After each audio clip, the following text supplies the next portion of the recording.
और इस बीच पाकिस्तानी सेना की हालत कितनी खराब है ये दिख रहा है। एक और बड़ी खबर, पाकिस्तानी सेना अपने ही देश में शर्मसार हो गई है।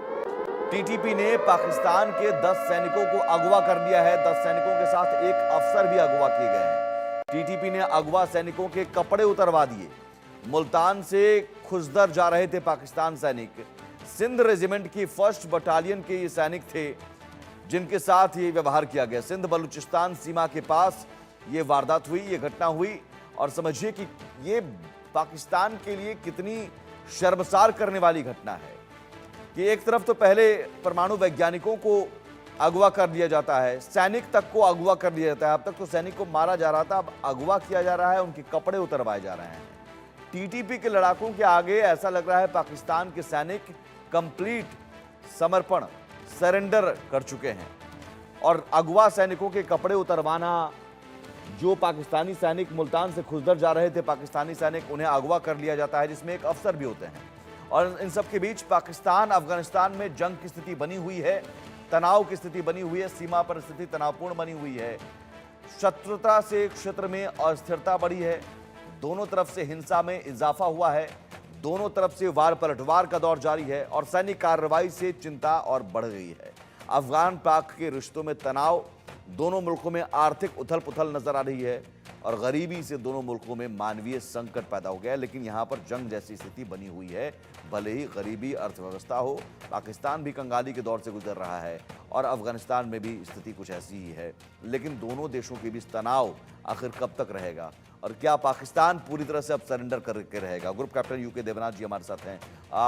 देवनाथ जी, यहाँ देखिए, ये तो बड़ी बेशर्मी वाली स्थिति है कि न सिर्फ सैनिकों को मारा जा रहा है बल्कि अब उनके अगवा करके उनके कपड़े उतरवाए जा रहे हैं।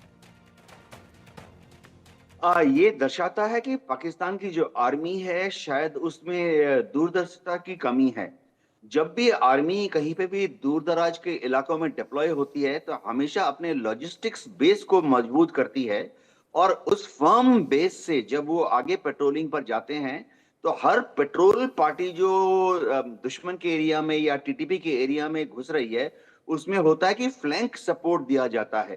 यानी पेट्रोलिंग पार्टी जब आगे बढ़ती है तो उसके दाएं फ्लैंक में यानी दाएं किनारे पर या उसके बाएं किनारे पर भी सपोर्ट एलिमेंट्स होते हैं जो कि फॉरवर्ड स्क्रीन का काम करते हैं, ताकि ऐसा ना हो कि पेट्रोलिंग पार्टी पहाड़ी दर्रों से आगे बढ़ रही है जंगल में और ये दुश्मन के जो लड़ाके हैं जो कि कमांडो स्टाइल में काम करते हैं, गुरिल्ला फाइटिंग करते हैं, वो साइड से पीछे से हमला कर दें। तो इसीलिए लगता है कि पाकिस्तान की आर्मी जब अपने जवानों को पेट्रोलिंग के लिए भेजती है, जेसीओ और जवानों को, तो शायद फ्लैंक प्रोटेक्शन के बारे में नहीं सोच रही हैं। और जब गुरिल्लाज की तरह से हमले हो रहे हैं टीटीपी के लड़ाकों द्वारा, तो पीछे से सरप्राइज होकर पकड़े जा रहे हैं, कैद बन रहे हैं, बंधक बन रहे हैं। जी। लेकिन क्या सीधी जंग की स्थिति में दोनों देश है क्या? क्योंकि कंगाली के दौर से पाकिस्तान में गुजर रहा है और अफगानिस्तान की स्थिति भी कुछ खास नहीं है कि अब आप युद्ध अगर करते हैं तो उसमें ज़्यादा नुकसान होता है आर्थिक तौर पर। तो क्या आर्थिक तौर पर स्थिति इतनी मजबूत है कि लंबे समय तक युद्ध में दोनों इंगेज हो सकें?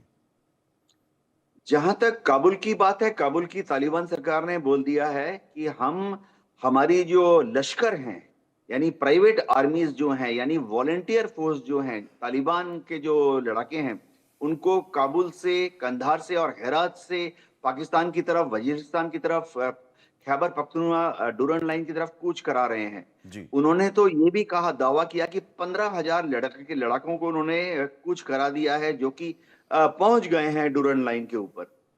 अगर ऐसा ही रहा तो पाकिस्तान आर्मी के लिए 15,000 तालिबान लड़ाकों को डूरन लाइन से पीछे धकेलना प्राय प्राय इम्पॉसिबल माना जाएगा।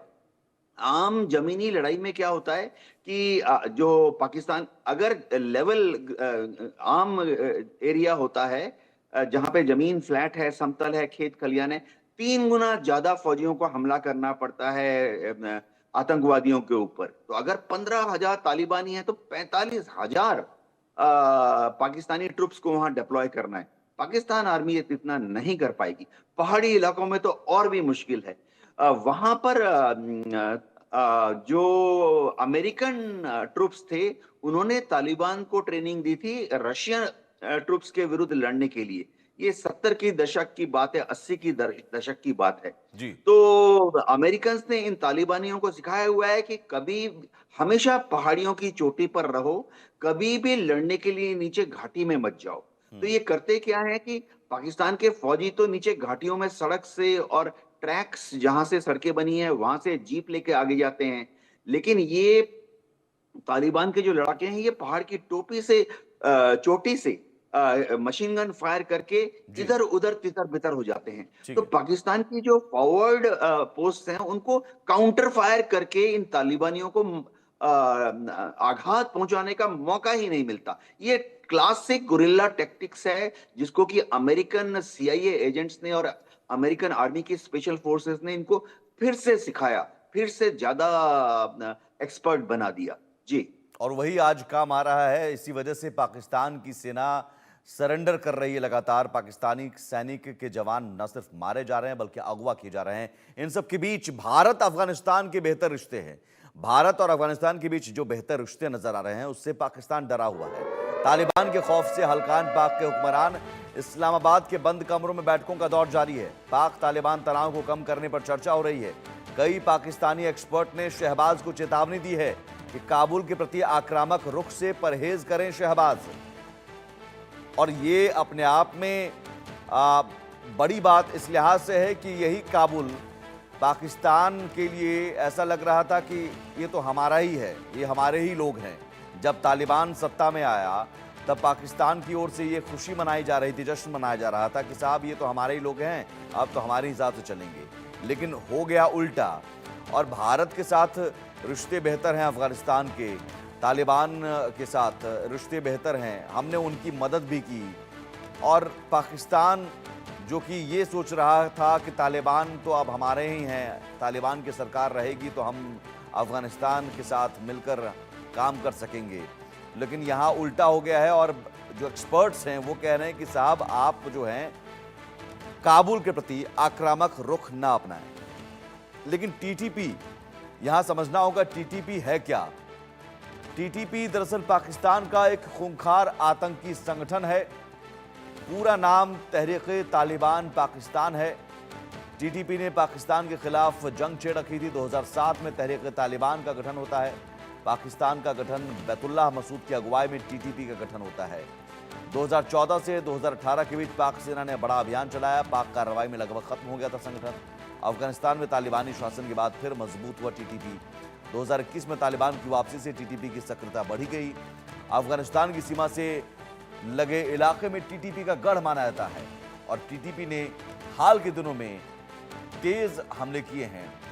मनन द्विवेदी जी, यहां समझना चाहूंगा, भारत के साथ तो रिश्ते बेहतर हैं, हाल ही में मुलाकात भी हुई विदेश सचिव के साथ, लेकिन यहां पाकिस्तान जो जश्न मना रहा था जब तालिबान 2021 में आया तो जश्न मनाता हुआ नजर आया था, खुशी मनाते हुए नजर आए थे और ये कहा जा रहा था कि साहब अब तालिबान तो आ गया, अब हमारे ही लोग हैं, अब हम बेहतर रिश्ते रखेंगे, हमारा भला होगा।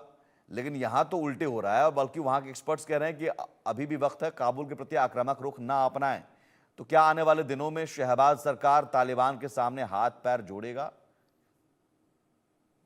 जी, मुझे यहाँ पे लगता है कि ये सारा जो खेल है, ये टेररिज्म का खेल है, ये एक नॉन स्टेट एक्टर और इंसर्जेंसी का खेल है। और सबसे बड़ी बात मैं यहाँ पर ये बड़े पुरजोर तरीके से कहना चाहूंगा कि मनी और पॉलिटिकल वायलेंस, पैसा, कैपिटल और राजनीतिक हिंसा, इनके ऊपर पूरा ही टेररिज्म और पाकिस्तान का जो एडिफाइस है, जो उनका स्ट्रक्चर है, वो बेस्ड है। और ये जो टेररिस्ट होते हैं, अगर हम तालिबान को भी देखें और तालिबान से ओरिजिनेट हुआ टीटीपी, तहरीके तालिबान है पाकिस्तान, तो ये बेसिकली मर्सिनरी फोर्सेस हैं।